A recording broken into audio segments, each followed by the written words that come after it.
Before we get going into your Hockey IQ podcast episode, I want to thank our sponsor, Rapid Shot. Rapid Shot is the smart shooting lane. It's like a batting cage for hockey players. Very cool. Tracks your shot in three ways: accuracy, shot speed, and reaction time. Easy to use. Actually, I used it when I played and was growing up. Very easy. Simply scan your phone in, select your settings, and start shooting. You can see your stats on the app and online. You can check them out at rapidshot.com. Great small business. I actually grew up with one of the owner's sons and have played with all the family members by now, just in local pickups here in Ohio. Very cool local business. Awesome product. I love it. I know quite a few NHLers have them in their homes. A lot of D1 programs have it at their rinks. So you have to check this out. Rapidshot.com. Check it out. Rapid Shot, thank you so much for sponsoring our podcast.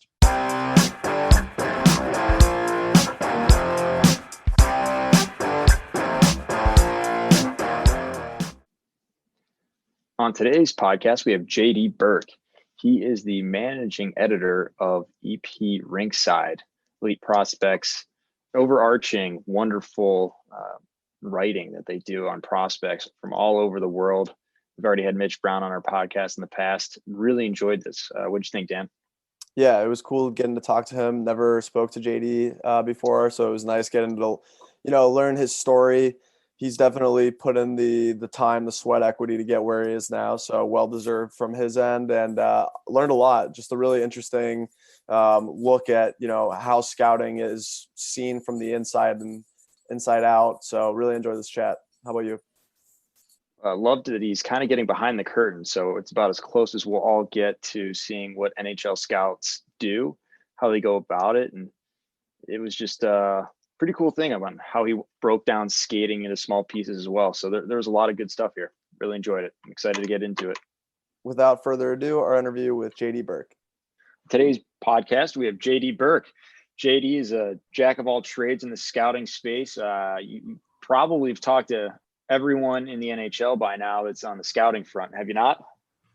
You know what? I'm getting pretty close. We were doing an article series, or I was doing an article series where we looked at some of the players on the Elite Prospects draft board for 2020. And, it was kind of a funny experience for me because, I don't know if this sounds like egotistical or like I'm, bragging or whatever, but there was definitely a moment in that process where I'm going through my contacts and I'm collecting all this information on why these players that we ranked didn't go in the draft. And next thing you know, I'm in touch with about somewhere between a half and 2/3 of the league's teams, whether it's an individual regional scout or somebody on their analytics staff or somebody who is the director of scouting themselves. So certainly getting up there, and you know what, I feel bad for all of them. They're just the same, but you know what, they're all great people, I find, and really eager to talk hockey. I mean, I think that's the one thing people really don't get, and perhaps, it's not their fault that they don't get this, but like these scouts, they just love to talk shop, in my experience. And it's a truism that holds for general managers, for analytics staffers, and you'd be surprised how often they want to get your opinion. They want to get the opinion of the people they're talking with, and get as wide a field of information as possible to help inform their decision-making process. And there's a bit of a quid pro quo sometimes. It's really been a cool experience, and really happy to find myself in the middle of it. Yeah, that's awesome. Before we get too far down the rabbit hole, though, JD, hoping you could give our listeners a little bit of background just about how you ended up at Elite Prospects and what your journey's been like.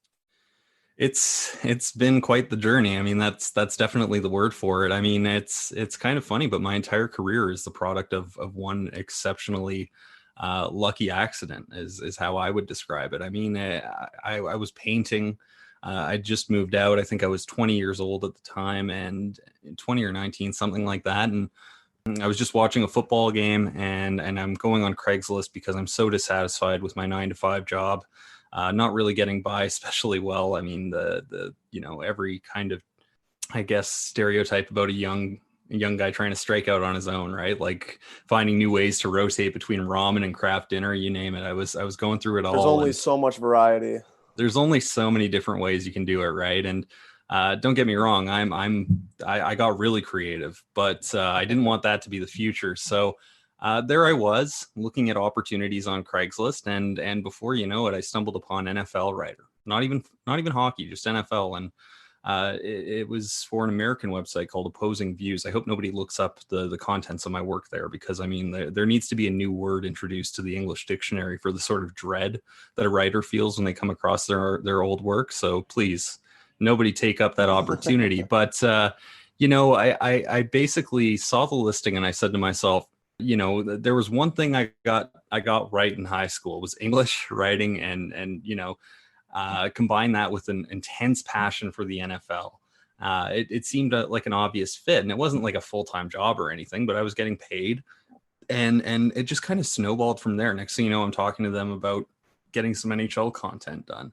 And then after that, I'm talking to them about becoming an editor for NHL content. And, eventually I've got my own personal blog, now luckily deleted, so you guys can't find that work even if you tried. But I had my own blog going, and eventually just by reaching out, I mean, I think networking is such an important part of this job. And I think it's really important for anybody who does make it, insofar as that's a thing, right, to be cognizant of, is just how lucky they get along the way. And certainly I was the beneficiary of a lot of luck, whether it was finding that NFL listing in the first place, or as I'm striking out into the Vancouver Canucks sphere, connecting with people like Thomas Drance, like Dmitry Filipovich, like Reese Jessup, just really kind of ingratiating myself to some of the brightest minds in, whether it was prospect analytics, whether it was just creating new formulas for the NHL at large. These were some of the smartest minds in the field, and I was so exceptionally lucky to get in on the ground floor with these people. And it just kind of, at some point I said to myself that this was going to be my career. And I think it was at Canucks Army where I really realized that this was something I could do, that this was going to be my pathway out of dissatisfying manual labor work. And I didn't really have an education. I didn't have a stockpile of riches to fall back on, but I had an unbelievable work ethic. And that's one thing that I will, not feign any modesty on, right? I was working 2 or 3 jobs at a time for all of my 20s and making some extraordinary sacrifices to get where I have. And, getting lucky along the way too. And you combine those two factors and everything kind of worked out, and the networking component, again, I met Shane Malloy, who's one of the OGs of the scouting community and the public. And through all these connections, eventually I kind of stumble upon Elite Prospects Rinkside, and I'm introduced to Peter, and I just saw overwhelming potential with the platform. And I tried to communicate that to him. I said, we need to focus our coverage. We need to stop doing everything not half-assed, but pardon my language there. We need to stop doing a little bit of everything poorly, and we need to really focus our coverage. It's in the name, prospects, elite prospects. There is no reason that this platform can't produce some of the best written draft work on the internet. And that was really my pitch to him was, I'm going to get our crew focused on doing one thing and doing it exceptionally well. And I looked at our price point too. This was a large part of what influenced that decision. I said, we can't be charging what we are. I mean, it's a totally great product. You get access to 20 to 30 premium features, whatever, but we cannot charge that on the content side and try to compete with the media giants out there. That just wasn't feasible, not with our staff, not with what resources were available to us. And that really resonated with him. And that really kind of seemed to strike a chord. And I've just had nothing but the most overwhelming institutional support from Peter Sibner, from Johan Nilsson, who's the founder of Elite Prospects. They really respected my vision. They let me fill out the staff with people who I thought were qualified to help us execute on this vision. And really it was, within a month of reaching out to Peter, he said, look, here are the keys to the website. Let's make it happen. You know what? It wasn't always easy. Being a ambitious startup on the internet is, it requires a lot of work. It requires a lot of community building, reaching out and exploring new avenues to create an audience. And we've done that. I think this year was hugely successful. And I think we're just so excited about what the future is going to hold, because we've got some more announcements on the way on the other side of the calendar year in terms of staffing, in terms of what we're going to be investing in the website. it's really been just the privilege of my lifetime, frankly, and all the luck, all the hard work, it's all added up to a posting that I couldn't be more happy to have. And, just exceptionally grateful to everybody who's played a role in getting there. That's fantastic. I'll keep this next one short and sweet. I'm genuinely curious, like, what's a day in the life look like today? I'm sure there's quite a bit of variance, but like, what was today like, for example? Yeah. Well, every day is more or less the same right now, a sentiment that I'm sure holds for the vast majority of our audience, and I'm sure you two gentlemen as well. I mean, for me, it's I think part of what has made this job so successful, or this company so successful under my stewardship, is just kind of being given the creativity to do what I feel needs to be done, and having the support to do that. So no 2 days are alike. It's always completely different. It's I get to what I have the capacity to get to when I have the capacity to get to it. And I think if I were to draft what an ordinary day looks like right now, it's a lot of producing video clips and GIFs for our social media platform, Rinkside, to try and grow that. So that's always something that I do to start my day out. And I already have the files from putting them out there on my own account the night before. So no worries there. I'll do some isolation tape work. I'll chat with some of my league sources, get a lay of the land. I'll try to squeeze in a little in-house workout, and I can't wait for gyms to be open again. I can tell you that much right now. Right. I may not look the part, but that almost speaks to how much I'm eager for them to return. And then I'll nap in the middle of the day, and I'll wake up and it's usually in the back half of the day that I get my writing done.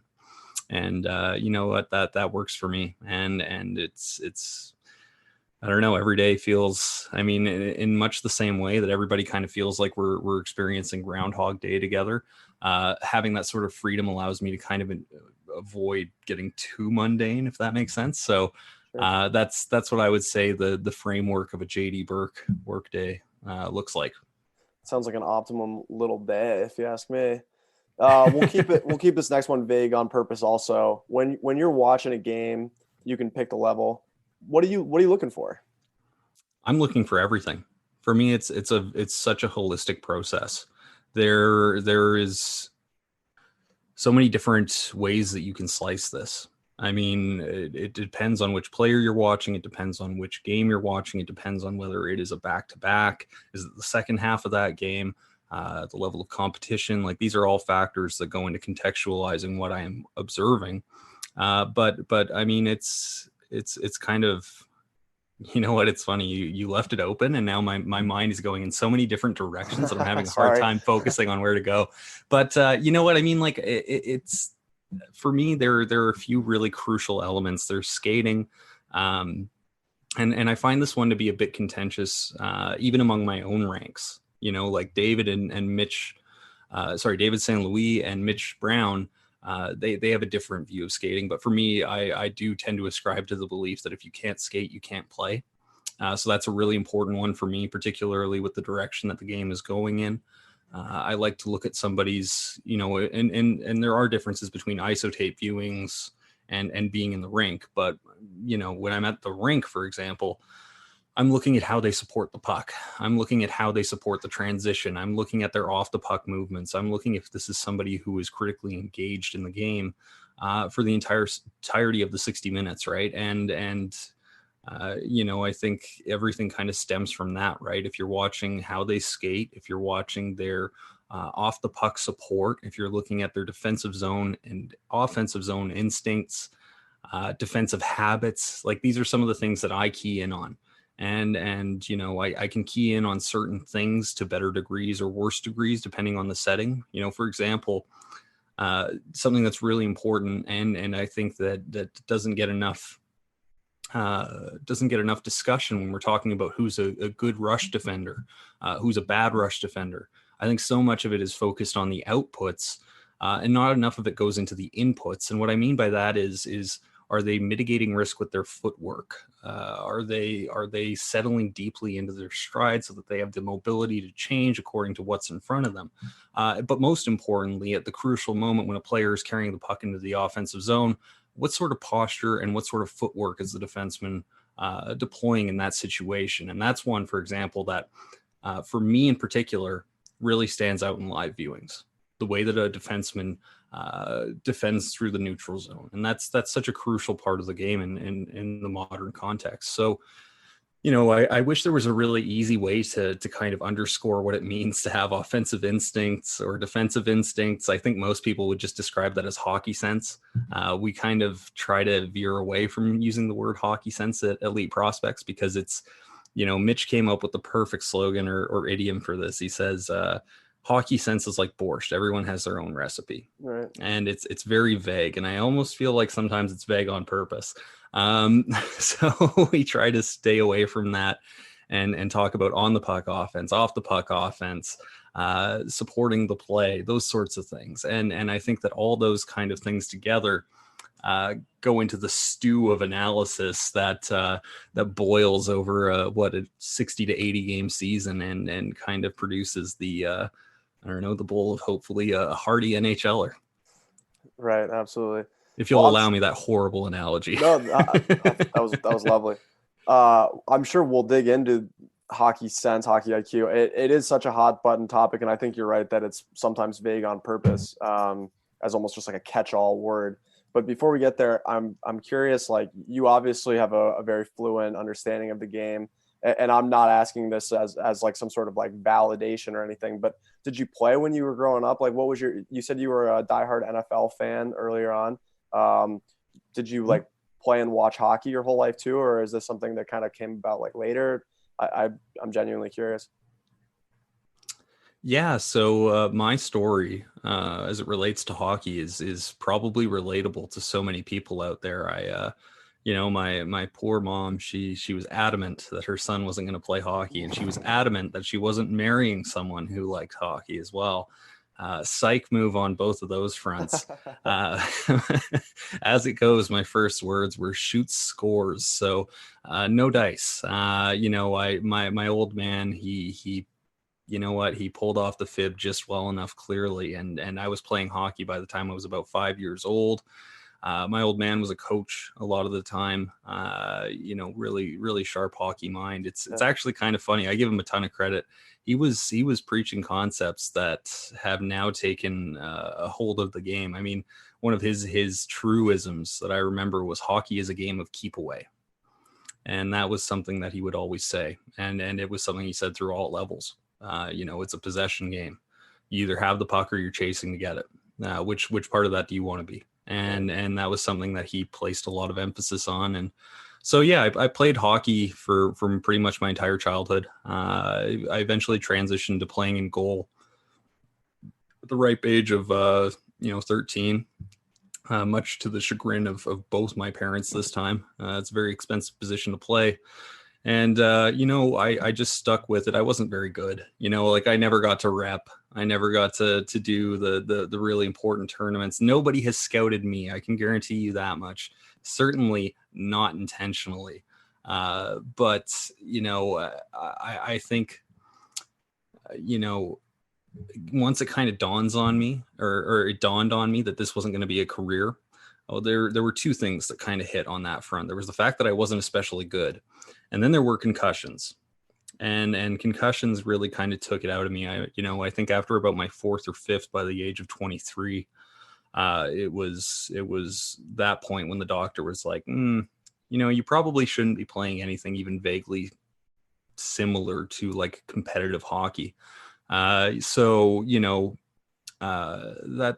kind of the end of that tale, I suppose.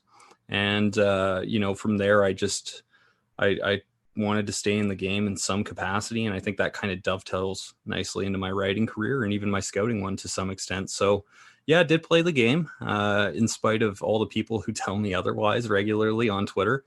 And you know what, I've kind of much, I don't tell my doctor this, but I'm playing beer league pickup again. And, or I was before the world started ending, and I'm looking forward to getting back into a rink, hopefully next fall. What's your doctor's name?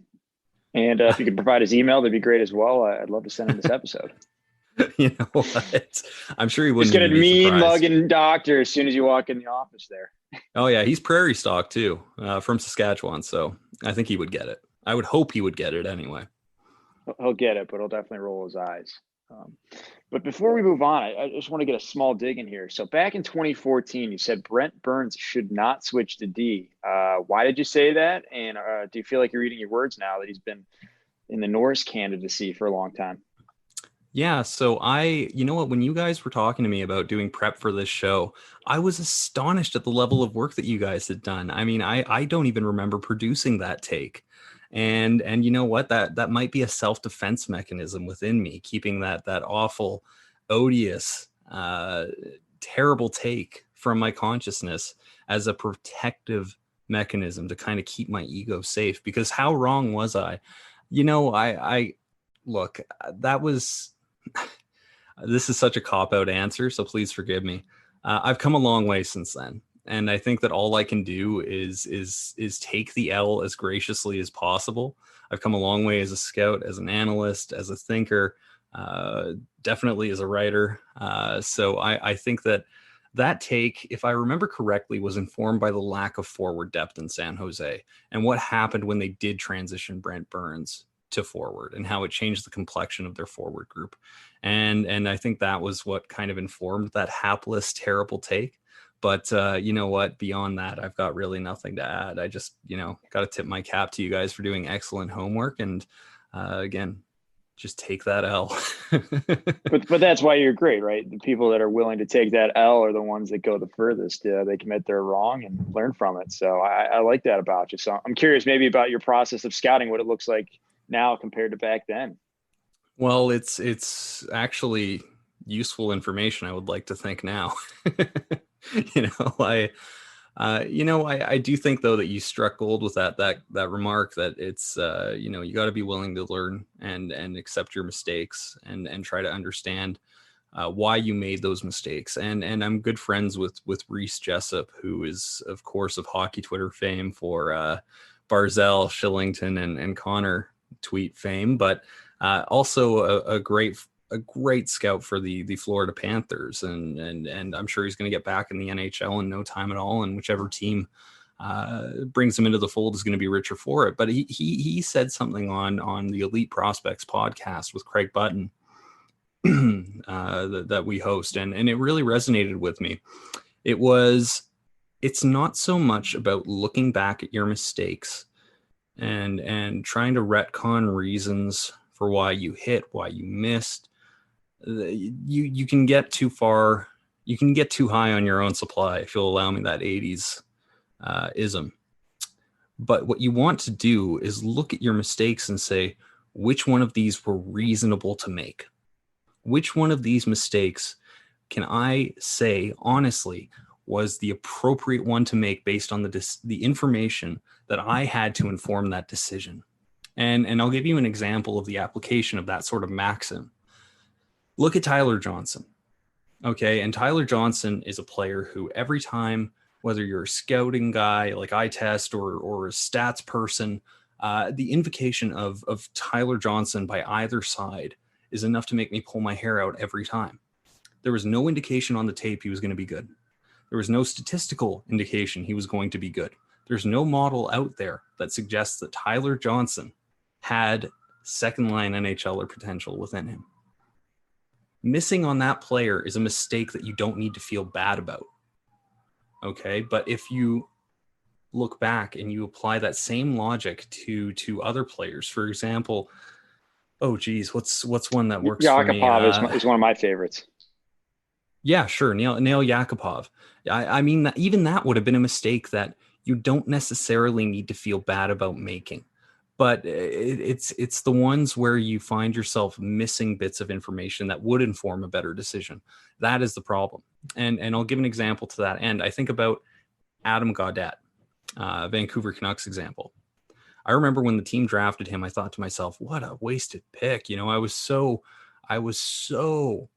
overwhelmed by the data revolution in the prospect world and all that it could do for mining amateur talent. And I was so excited by it. And I kind of lost the forest for the trees a bit because I remember about a 2% PCS, and that was Cam Lawrence and Josh Weissbach's model, and I believe Reese Jessup and Garrett Hull put a little bit of work into that one as well, which basically looked at the comparables of a prospect, their cohort, and looked at how many from that group went on to play in the NHL. Adam Gaudette's number was 2%. 2% likelihood of developing into anything at the NHL level. And for me, that was the end of the conversation. And what I didn't look at was his role on the Cedar Rapids Rough Riders. I didn't look at the context of his points, which informed this model. And this model, by the way, every draft analytics model is based on about 2 or 3 different outputs. So big lesson there was not getting too overwhelmed by the data I was seeing through those models, because even the people who create them would tell you that there is a limit to the efficacy of these models. Here's the thing that always kills me. Like, if we created a model for the NHL that was based on perhaps 2 or 3 statistical inputs, it would get laughed out of Twitter immediately. And you have people, myself among them, on the Adam Gaudette pick who took it as gospel. And if I had looked at more information, if I had looked at the role he played in Cedar Rapids, if I had looked at his skating, if I had looked at his offensive instincts, all these little details that I just kind of ignored because he wasn't jumping off the screen in my viewings, because the statistical output wasn't great, I don't think I would have reacted as negatively to that pick. And I would have had better analysis for the trouble. And that's another L that I just have to take. So it's constantly learning. It's constantly, who watches the Watchmen? It has to be you. You have to be constantly looking at your work. You have to be constantly following up on the players that you have assessed, constantly following up on those assessments themselves, and just being transparent and honest about that. It's funny. I'm not surprised this article series didn't hit, because it's very inside baseball. But I put out that article series about the players we put on the Elite Prospects draft board who didn't get drafted. And that for me was such an important series to show that we are open to criticism. We're open to exposing the framework of our analysis to contrary opinions, to kind of get all the inputs necessary to make the best decisions. And I think that that's something that I pride myself on doing a lot of Elite Prospects, is opening up our work to as much criticism from people within the game as possible, so that I can continually assess my own assessments, as Craig Button would say. And I think that that's really when you start cooking with fire, is when you're not only assessing the players, but you're assessing your own assessments. If I'm allowed to use that word even one more time in this show, I will tip my cap to your grace. Absolutely. And I think that's important for coaches or players too. You always have to look honestly at your performance, what you like, what worked, what didn't work, and try your best.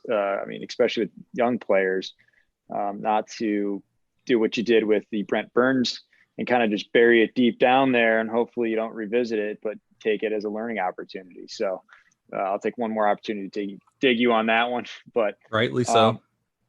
But continuing on this exact same line, though, you've talked with a lot of talent evaluators out there, and you've had access to them many times over. You've seen them through their process. What really separates the good from the great out there, and what gets you excited when you talk to someone? You're like, oh, this is a great talent evaluator. This is a good scout. Well, that's it's tough for me to answer, because I'm always, I had a moment at the Hlinka Gretzky. Remember when we could travel? Wasn't that nice? This was in Breslav in Czech Republic. And, and of course, I'm in the stands. And next thing you know, it occurs to me, there's Rick Nash. There's Steve Yzerman. And there's always getting past that for me, and it's just, I approach everything in my life with a little bit of childlike wonder. And I always have to get over that hurdle first, to be like, oh, wow, I'm talking to this, I'm talking to Hakan Anderson today, or I'm talking to Darren York the next day. So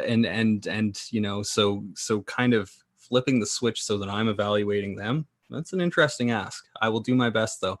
I find that the ones who most impress me with their work are the ones who, in much the same way I was saying that you have to constantly be evaluating yourself and evaluating the way that you look at players and thinking along those lines, you have to be realistic. And what I mean by that too is I had a conversation once with Darren York, and Carolina Hurricanes fans are going to love this.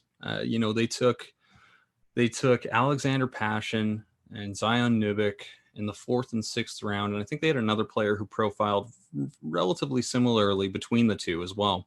Can't remember his name for the life of me. What really struck me about the conversation with Darren York about these players after the draft was the way that he was realistic. And so you talk to somebody after the draft and they think they've unearthed, if they have 7 picks, they think they've unearthed 7 NHLers to varying degrees. That is alarmingly how often that goes. But some of the smartest people in the industry, they will tell you, for example, as Darren York did with these 3 players, I doubt one of them will hit, right? Because that's the odds. You look historically at 4th to 7th round picks, it's not great.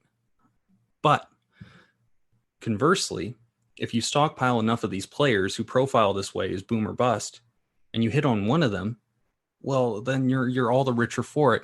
And in the occasion that you do hit on 2 of them, because the criticism he was kind of referencing was the idea that he drafted too many of the same player. That was the genesis of this conversation. He said the odds that all 3 of them hit are microscopic.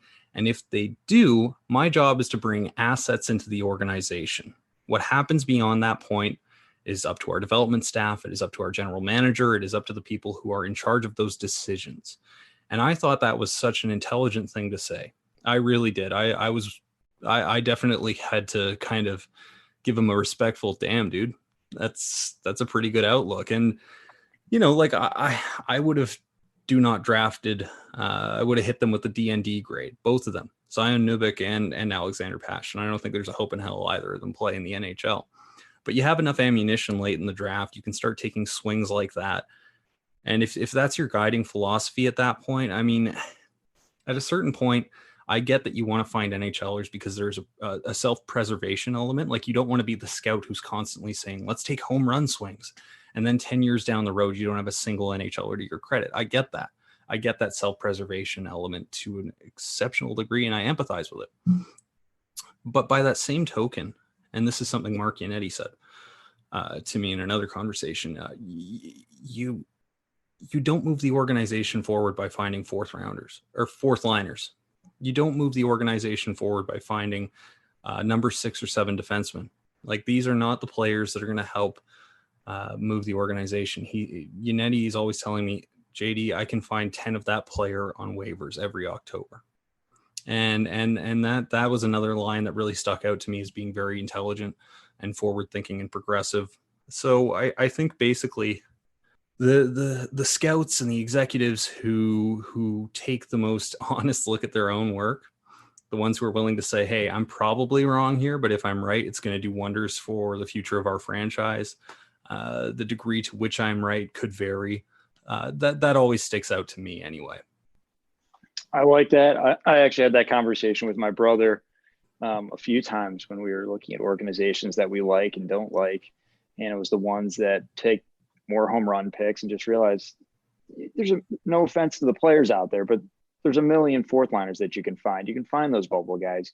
You got to get the game changers. You got to take some risk.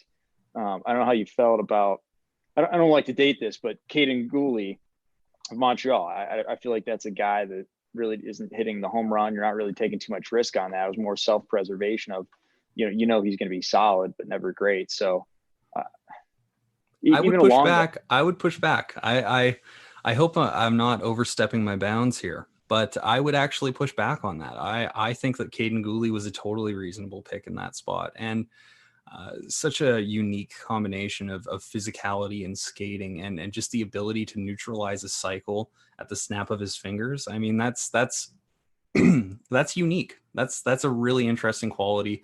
And I actually think that there's a bit more offensive potential there than people give credit. And, I hate to sound like a broken record because I made this point so many times, but I remember, back in that Holinka Gretzky tournament that I was watching, Caden Gooley outplayed Jamie Drysdale for a large stretch of that tournament. And you never want to get like too caught up in small samples or whatever, right? That's no bueno, international tournament or otherwise. But I do think proof of concept matters and has some value. So sorry, I didn't mean to cut you off there, but I am the noted Caden Gooley stan of draft Twitter. I am one of his most strident defenders, and I had to avail myself of that opportunity there. Absolutely. We'll have to go back and see who was right and who was wrong here in about 5-6 years, right? Yeah, probably me on the wrong file. Right. I mean, you're the expert here. That's why we got to bring you in. So I've got a question here that's a little more nuanced, I guess. It is around kind of the measurement of improvement. So, how do scouts, coaches, players, and parents kind of measure each player's improvement? How do you take those snapshots? How does that fit into the scouting process when teams are looking at players? Yeah, that's a numerical, or are you just kind of looking, oh, they look better? You know what? It's going to sound pretty silly. It's going to kind of devalue our own work here, but a lot of it is they just look better. And I'll give you an example. I mean, Thomas Bordelot, of course, we will never shut up about him at Elite Prospects, as we had him pretty high, and he seems to be rewarding our conviction on that front, if you'll allow me that opportunity to pat my own back. But, watching him right now, I mean, his skating looks so much better. And so I think there actually might be a little bit of a numeric component here, at least for how we do it at Elite Prospects, because we submit our grades on a player's tools. So skating, shooting, hockey sense, physicality, all that stuff. We update that about once a year. And it is informed, though, not by any one particular number, but by what we see. And in the case of Thomas Bordelot, he's getting a lot more depth through his stride. He seems to have added some lower body strength. I can't remember his skating grade off the top of my head, but just based on what I've seen thus far with Michigan, he's somebody who would grade out far higher than he did in our last meeting going into 2020. So, it's one of those things where you're just looking for those inputs. You're looking for little changes. And I mean, if you're looking at a player, for example, I don't know, like a John Jason Peterka, second round pick of the Buffalo Sabres in October. I think for us, it's like, when you look at the checklist of items that go into his skating stride, you would look at his recovery, you would look at the depth of his stride, you would look at his hips, you would look at the 3-point flexion from his ankles, knees, hips. You would look at all those inputs. And then as you're taking notes in your game reports, your player reports, you're starting to make notes of what shows as good and what shows as bad. And what you're kind of looking for as you go through the years is he addressing the items in the cons ledger. And so, for John Jason Peterka, reining in his upper body, he's got way too much wasted momentum through his shoulders and through the center of his mass. He recovers a bit wide. He's still a very good skater, but he's the one who I can remember these obvious fixes for. And so what you would do is you would look at those obvious fixes and you would say, is he addressing them? Can I see visual improvement through this series of games? And then I suppose in our case, you would adjust the measure of his skating. Would you see maybe like Daryl Buffer's talked about success rates and teams, or maybe you heard rumblings about teams on how they're able to put numbers to people? I know Mitch has got the CHL project, and you can tell as the season goes along kind of which people are trending in the right direction. You almost like take snapshots, or what are maybe some processes people are doing that you've heard of, not, beyond just what you guys are doing there, and maybe what some of those NHL teams, that we all want to hear about what's going on behind the curtain there a little bit. Sure. I'll lean into this insider role that I've been so graciously bestowed. I think that it really, we try to basically articulate a lot of what's happening in the NHL with what we do. And so frankly, it's a pretty similar process to what we do at Elite Prospects, because we let that inform our work. We're not obviously beholden to what an NHL front office does, what an NHL scouting department does. But we want to approximate that process for our audience so that they can get a glance into the decision-making process of an NHL team, whether it is grading out a player's skating or whether it is, evaluating their progress year over year. So, I think again, it's the same thing. You're going through your checklist of items, and you're going, have they addressed, for example, somebody's top heavy, they collapse at their hips. That's in the cons ledger. Okay, is that something that we can see improvement on halfway through Draft Plus One season, first season within our system. No, okay, well, that's something we're going to keep focusing in on. And I think that in my experience, and I've had far fewer conversations about this sort of part of the development and drafting framework, admittedly, but as I understand it, that's generally what goes into it, is just constantly going across that checklist, seeing what parts of it they're addressing, what parts of it need work, and how they address it with their development staff, and how they kind of, provide easily digestible bits of information to the players as well. So, for example, I was talking to Jack Rathbone last year in Harvard. He was getting talked to by the Canucks developmental staff pretty much around the clock. And what they were doing was they were checking in on his tape, and they were saying, here are parts of your game that we think you need to improve upon. And here's how we think you can do it. And in my experience, that's generally how they get to the development angle when you're talking about a player that's, in this case, all the way across the continent, is you keep that checklist, you find out which parts of the information within that list they can easily convey to the player, what sort of easy fixes can they communicate, and they just keep drilling it into them over the course of a season until they get them in their development camp and they can try to instruct them on this stuff. So it's a pretty kind of, it's a process that is constantly growing, constantly evolving. There's a lot of, I don't know what the word is here, but a lot of learning on the fly from everyone involved. And there's no perfect formula. Every team does it differently, but that's also why we don't really, I think development is the one part of the draft that we don't know how to properly evaluate yet.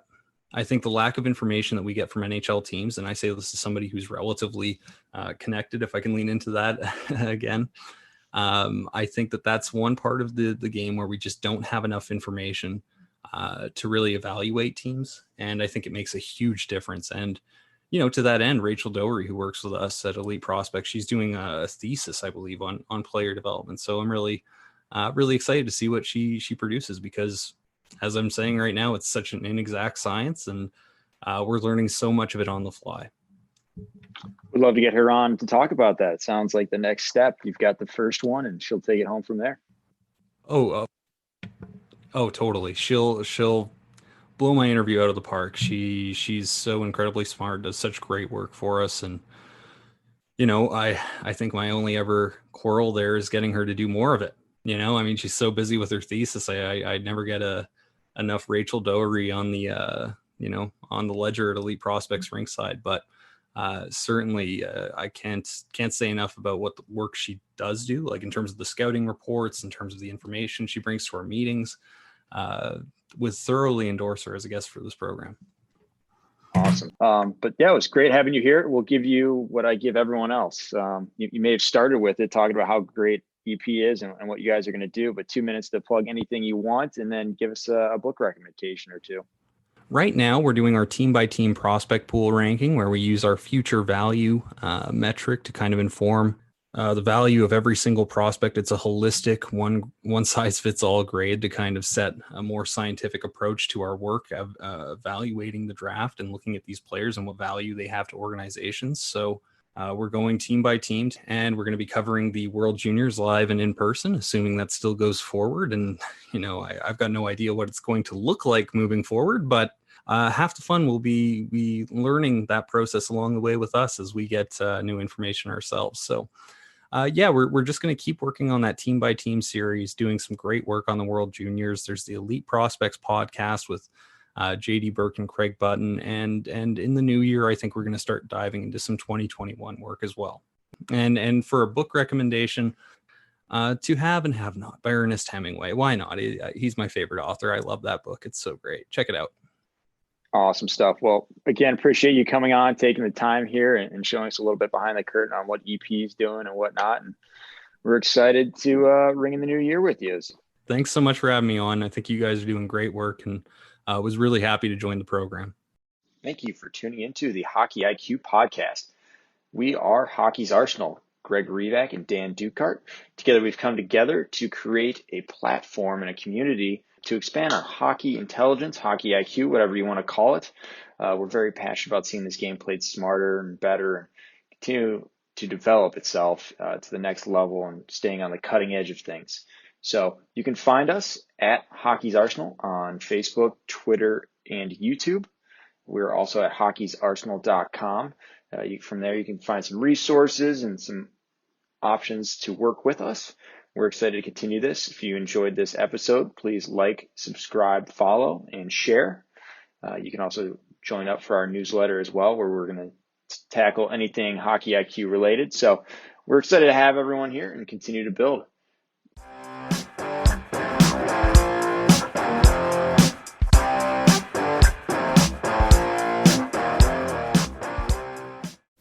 That concludes this week's episode. Thanks for joining us here at Hockey IQ.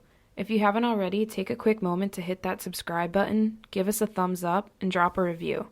If you want to be a great teammate, even recommend us to a friend. You can follow us at Hockey's Arsenal on Twitter and Instagram. Check out the website, hockeysarsenal.com, where you can subscribe to the weekly newsletter. You won't regret it. Catch you beauts here next week for a brand new episode.